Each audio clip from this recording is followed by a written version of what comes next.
Greetings and salutations to our fine podcast audience. Welcome to 3 Peas in a Pod, episode 256. We made it, and because I know we're about to do this episode, I just figured out what I want to say about the kid part. So it came to me while I was sitting right there. Wow, he turned and looked at Nathan, Jason. I'm going to forget it, and he's going to say, Nathan, you had something you wanted to say about the kid part, and I'm going to remember it.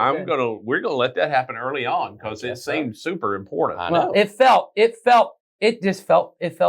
All right, it felt good to finally figure out that's what I meant. Okay, good. Okay. We were having a conversation before we started filming that they don't get to hear about. We always do to try to figure out if we know what we're going to try to do. We set the direction for how we're going to approach the question. Yeah, we certainly don't sit and talk it all the way through. Give you a little inside baseball. None of us have patience to talk the thing all the way through. No. And I was really stuck on, because I actually think, at first I said, I don't know about this question. And then the more I thought about it, I said, this is a pretty good question because it's really got me thinking about some stuff. Well, that's great. So that's now a good question for you. Yeah, I like that. So let's get to it. Here it is. Here's the question. I know that as Christians, we aren't supposed to be prideful, but I'm proud of things, my kids, my life, etc. Am I misunderstanding the godly ask, or is this kind of pride sinful? Go, Nathan. Yeah, you want to say something? Okay. Go so originally what we said about the proud of things of the kind of middle section of this of I'm proud of my kids. And I said, well, I say I'm proud of my kids. And yeah, I do too. I said, but that can even be dangerous because there are ways to look at my kids and go, man, look at what I did. Look at how I raised them. Look at how I made them. And every decision they make is a sign of how good I did. And that, I would say, gets more towards the sinful pride than the one. Well, I've always just said, if you're going to do that, when they make a bad one, you get that. You gotta not hold them accountable. You got to hold you accountable. Yes. If you get the credit for them making good decisions, then when they make a bad decision, you just say, hey, son, I'm sorry. That's got free off you. I'll take all that punishment. That's mine. And so I said, when I tell my kids I'm proud, what is it I'm actually feeling? Because I don't feel a lot. And there are times, certainly, where I go, whew, me and Jennifer did a good job. We did a good job. And that's whatever. The times, though, when I look at them and it genuinely makes me want to say I'm proud of them, what it ultimately is admiration. I look at them and I go, way to say I look at my kids and I go, which I think is less pride because it ain't about me. I have all my daughters are really great at lots of stuff, but I have one daughter in particular who, because of just the struggle she had as a kid, just academics have been a struggle for her whole life. And man, she busts her butt every day. And I mean, there were days it was just tears of, I can't figure this out. I can't do it. It's not working for me. And she just busts her butt at it. And every day I just tell her, I'm just so proud of you. Like, I know so many people that would have the challenges you have and just say, find reasons that they don't have to push. Yeah, and then start telling everybody, well, I have this. And if you knew my backstory. And I said, you just go. And I said, honestly, there are times I want to be like that. I look at you. And so I think if that's what you feel, if you look at your kids and what you mean by pride is you just go, man, I'm beaming because I'm associated with this person who's doing just wonderful things. And they're just or if what you feel when I think about my life, I said it to God this morning, is just things are often very hard, especially recently, things have been very hard in my life. But I just woke up and I just felt it this morning but I have a really good life. Yeah. Like my life didn't have to be this good. That's right. I don't deserve it to be this good. And I might even say I'm proud of my life. What I really mean is I'm grateful for my life. Yeah. And that's why I tell guys. But admirable for kids is a good word, Nathan. I hadn't thought of that. That is what I have felt as well, is when they do really well. I admire them because, I mean, you and your brothers at times have done things at ages I couldn't figure out how to do at the same age. Right. You know, you made choices, good choices at ages where I screwed things up. And, you know, that is what it is. I just want to, and so I think if that's what you mean, to answer that, the first part of the question of, if what you mean by I'm proud of things, I'm proud of my kids, I'm proud of the life that me and my wife have built, I'm proud of my marriage. I'm proud of the relationship we have. But when I really think about it, once again, is I'm very grateful for my marriage. And I've said this to people, I think because I was in ministry at such a young age, and you were in ministry at a young age as well. I guess you were as well. So I would frequently. Most everybody goes into ministry. Yeah, they got to do it pretty young. Because if you're older, you'd go, no, this is a bad decision. Why are you making me do that? I don't You're right. know. I don't know. As I said that to someone the other day. I think I wrote it into a message recently about I got married really young, and I said, people always said to me, you don't even know what you want out of life. I said, that's the time you should get married, because if you knew what you were getting into, you wouldn't do it. That's but why I said, I say to people all the time, you've got to get a guy to plant a church when he ain't smart enough to figure out this is too hard for any person to do. Yes. But I look at my marriage a lot, and I do think I'm very thankful for it. But I would have people come to me sometimes and be like, you're so young, but you're so wise. You're so wise behind your ears. And when I'm young, puffs you up a little. You're like, I am one. But what I eventually just started saying was, all it is there are principles in the scriptures. I listened to people who were wiser than me, who made mistakes that I didn't have to make, not because I was smarter than them, but because I just trusted when they said, don't go do that thing, because I could learn from someone else's mistakes, not my own. But that's not a me thing. Mm-hmm. I mean, it's me in the sense that I trusted, but it's not a proud of me. It's, once again, I'm very thankful that God surrounded me with the people he surrounded me with, that he gave me, I grew up in a family where I trusted in the scriptures at an early age. So when I look at that, I go, even that, I'm not proud like I did something. So we were trying earlier to decide what's a sinful. I think what's sinful pride and versus. I think pride, and I said something. Y'all both said, "Oh, that's good," and I think it is good. But as I've sat here and listened to more, I think he's gonna mess it up. He had a good one. He's gonna. All right, y'all can edit. Okay, all right. I think pride is overconfidence in myself, but really, it's me taking credit for stuff that I know that if I broke it down, I didn't have the majority of the control over what made all of that become. Like, even I'm proud of my marriage too. In my marriage, we have had to work. Mm-hmm. There have been challenges, but I have also worked with people that I go, oh, we had it easier. Mm-hmm. Yeah. Do you know what I mean? Some because of the way we both were raised, families we came from.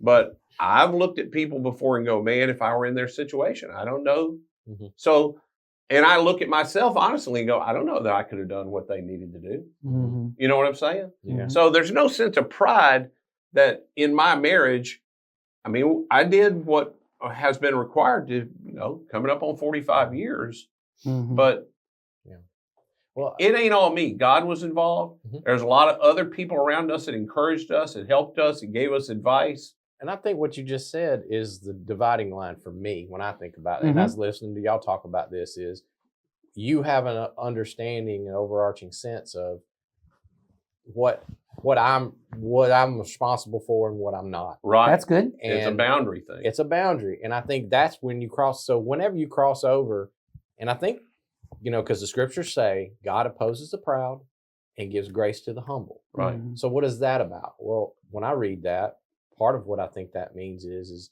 when I have slid God off of the throne, so to speak, and I have taken that spot of saying, no, I did this, or my ability or my intellect or my wisdom, whatever, is what got me here, without the recognition of, no, I wouldn't have had any of that, and I wouldn't be anything without God. And then so understanding that if what you call pride wraps you back in on yourself, that's good. Then I think you have crossed the line. And let's, if you want to get real technical, that's idolatry. That's yes, right. it is. And it's idolatry of me. Of me. Yeah. It's me. And so when it wraps back into that, then yes, I would say that's a sinful pride. If what you mean by pride, like we've been trying to say, is no, I've recognized what I have and I'm grateful for it. Well, okay, you can call that whatever you want to. Yeah. But that's what it comes down to. So I think that's, for me, that's where the line comes. I don't know if that helps you or not, but that's the way it makes sense in my head. Yeah. Yeah. And I think that idea is really important.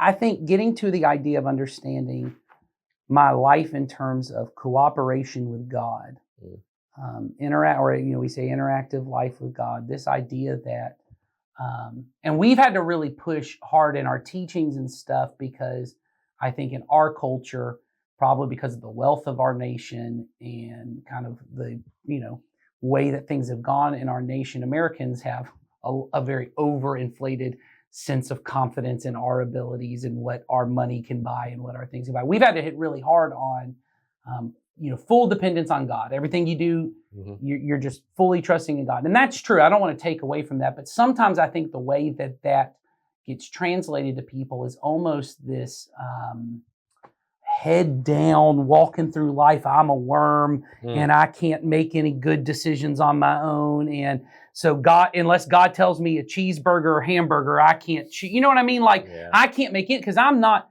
Well, that's not a very good cooperative partner. I think that comes from, Nathan, if the opposite of pride is humility, which in the contrast of the little verse couplet that you quoted, God opposes the proud but gives grace to the humble.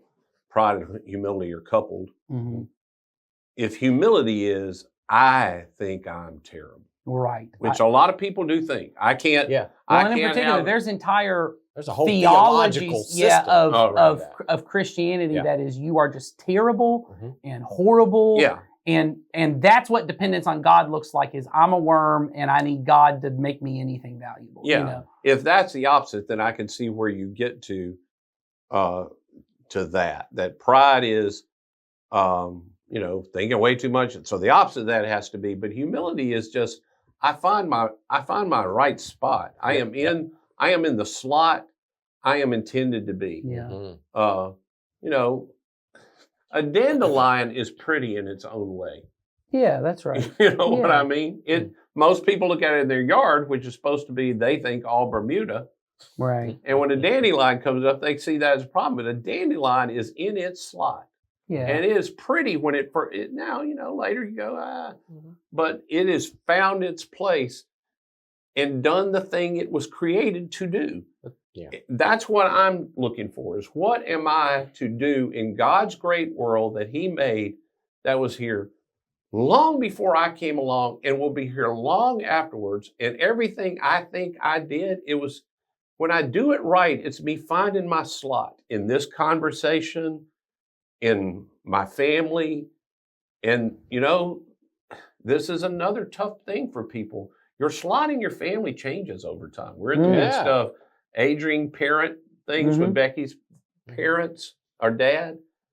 And you aren't always at the top decision-making place anymore. And that happens for everyone. And it's not, you think, I'm not worthwhile having any input on this. It's just that you're at a different place. It's me finding my spot. Well, and the place God may have you may require you to trust you. And it doesn't mean you don't trust His voice, but to trust your voice and to trust the wisdom that He's given you and the perspective He's given you. If you're the parent of a child, to go, well, their opinion's equally valid to mine, and because they're made in the image of God. A different place. Or if you're in a position of authority and leadership, and someone's placed you in that position, and for you to go, well, everyone else has a thought too.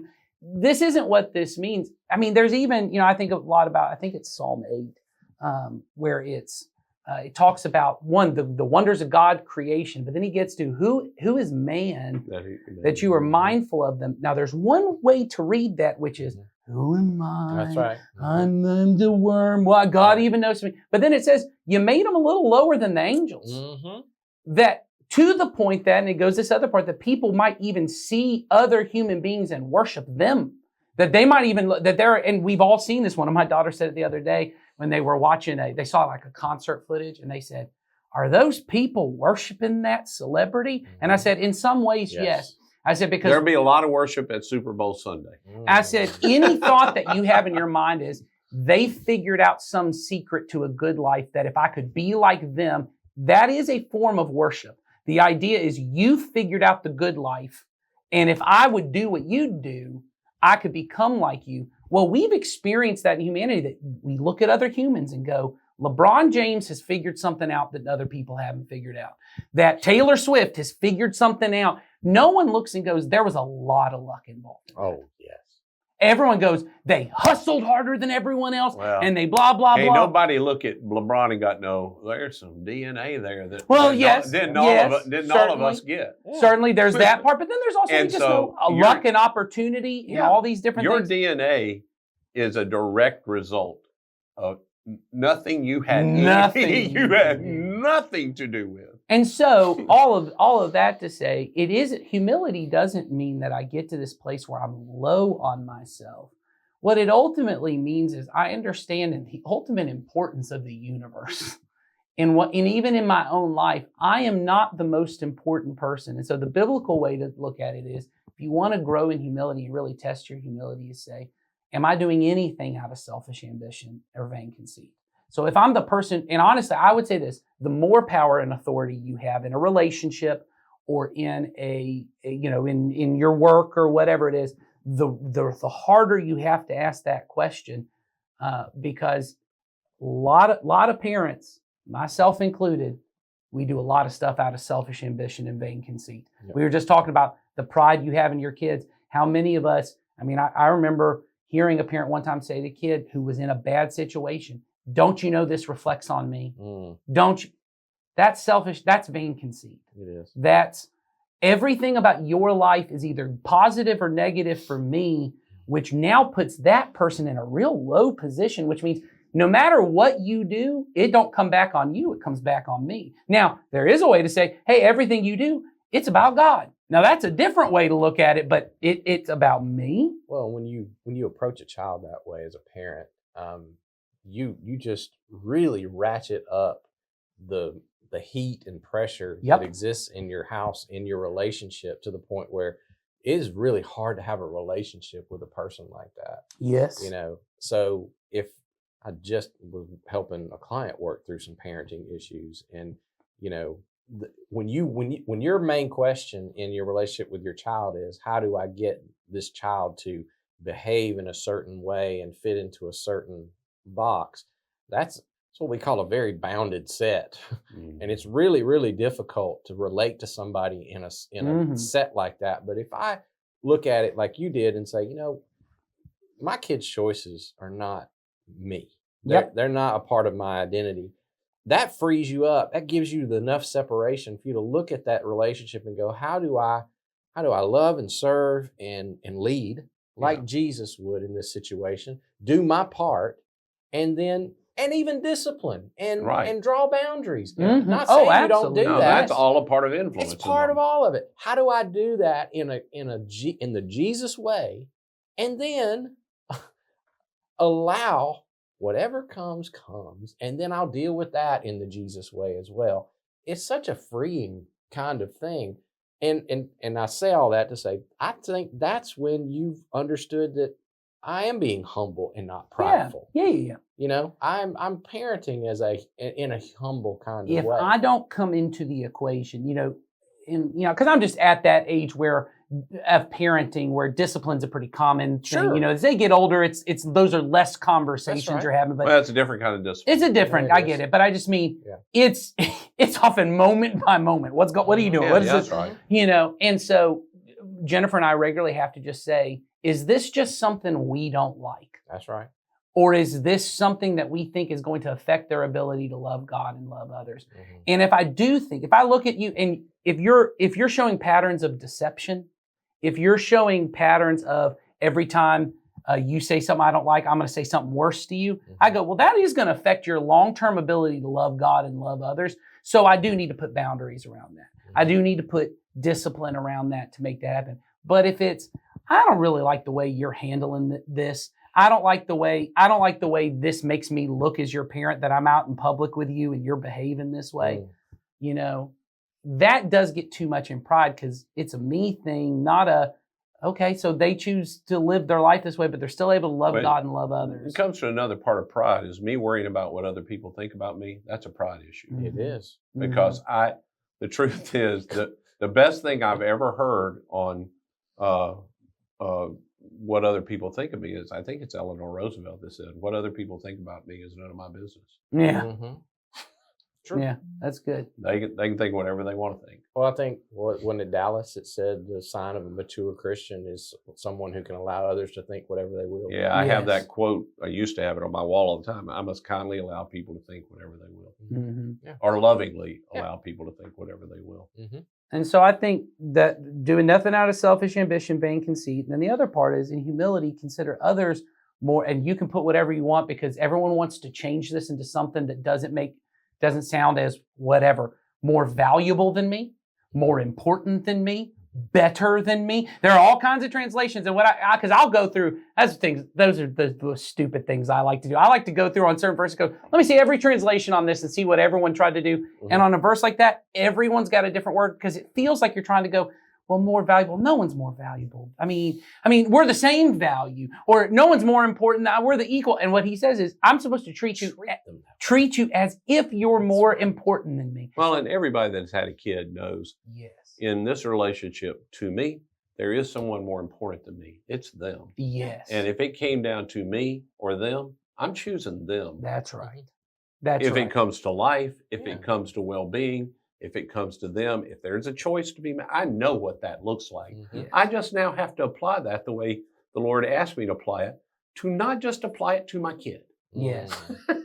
I know what it looks like. I just don't get to play games with it. I just then get to apply that to other people. They also are more important than me. There's a really good, and I think it's called the Litany of Humility that I'll occasionally go through and just pray over myself. And it's just things of, Lord, grant me, and then, because it's call and response. So you say something and then there's things, but a lot of them are things like, allow others to be praised when no one notices me. That's really hard for me to pray. Mm-hmm. If I can't get to a place where I realize, one of y'all preaches a sermon or something, and I see 3 or 4 people come up and talk to you, I'm like, do I get 3 or 4 people? That feeling of, is it okay with me? Is it okay with me that more people got more out of this sermon than they got out of something? Is it okay with me when someone else does a better at something I really want to do well at? Is it okay that no one notices me? Because ultimately I know Christ notices me, and my ability to just do, as we've been talking about in this series, just doing small things with small things no one else notices. No one's going to see it. No one's coming to pat me on the back for them. No one's coming to do these. One is pray that I get set aside and other people exalted. And I'm like, I don't want it. Set aside sounds so hard. And I keep going, there's got to be a better translation than me said. What if it's pray that others get exalted while I'm also getting exalted? Or I could just stay in my place. Yeah, what is this? But set aside, and just thinking about, those kind of words are really important for me. And I do think pride is the ultimate, because the scriptures talk about it so much. It's the ultimate human, but it manifests itself differently for all of us. And some of you hear that and go, wow, that's really vain. Vanity is a big problem for me. Vanity is a huge, what other people think of me, that is a huge problem for me. But yours manifests in different ways. That's right. Everyone's got some kind of pride thing, but having a way to regularly hold up in front of me is, am I making this about me? Am I making this about what I want out of life? Yeah. Those are pretty good questions to And I would just say, if you're a person who naturally doesn't step out front, which obviously because we all speak on stages, that's a different thing for us, because that's a number one fear for people, speaking in front of folks. So we're different than that. Pride's a problem for every single person, including the person that never would do that, never would be up front, would never sing a solo, would never lead a group, would never do thing. Sometimes the outward appearance of humility can be prideful. prideful. That's right. Oh, sure. And that's a whole other humility. conversation. That's what I mean. Yeah. You have to be really, you have to work on this, because it appears in the scripture of that thing of pride and haughty eyes and all those things, that the way you look at people, the way you look down on people. That doesn't mean you have to say anything. Yeah, it becomes a barrier between you and God.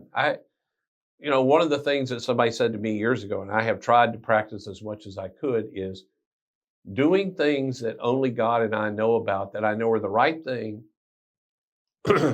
and never telling anyone.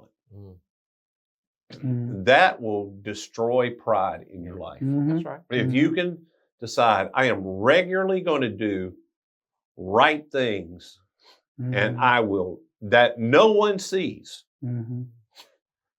So it's not serving in a way that everybody sees. Yeah, that's right. It's doing something that is the right thing to do for others that I don't ever mention to anyone. Yes. Yeah. So I think what it comes down to, just to wrap it up, I think what we're trying to say to you is you can't just give a yes, no, black, white answer on this for anybody. This is work. This is nuance. Yeah, it's something you've got to sit and reflect on and ask yourself a lot of really difficult questions to get to the truth of, am I being prideful right now? Or is this something else? What's the condition of my heart? And I think if you spend time on that, I think that's a worthy goal. That's a worthy challenge for you to undergo. I think we all have to do that. Even the three guys included right here talking to you, we got to sit with the Lord in prayer and allow him to search our hearts and understand when it crosses that line from being sinful to being all the things that we talked about. And so I would, if I can give you a pastoral word on that, just go and do that. Yep. Go and sit with Jesus and allow him to speak to your spirit about this. And wherever he puts his finger on something that for you looks and feels and you believe is pride, then allow the Spirit to root that out of you. And that would you start doing that, that'll take you long enough, and you probably will die with some pride. True. So just let him do that work. So, but great discussion. Thanks for the question. Not straightforward, but hopefully we gave you some help on that. So, all right. You guys have a great week, and we will see you next time.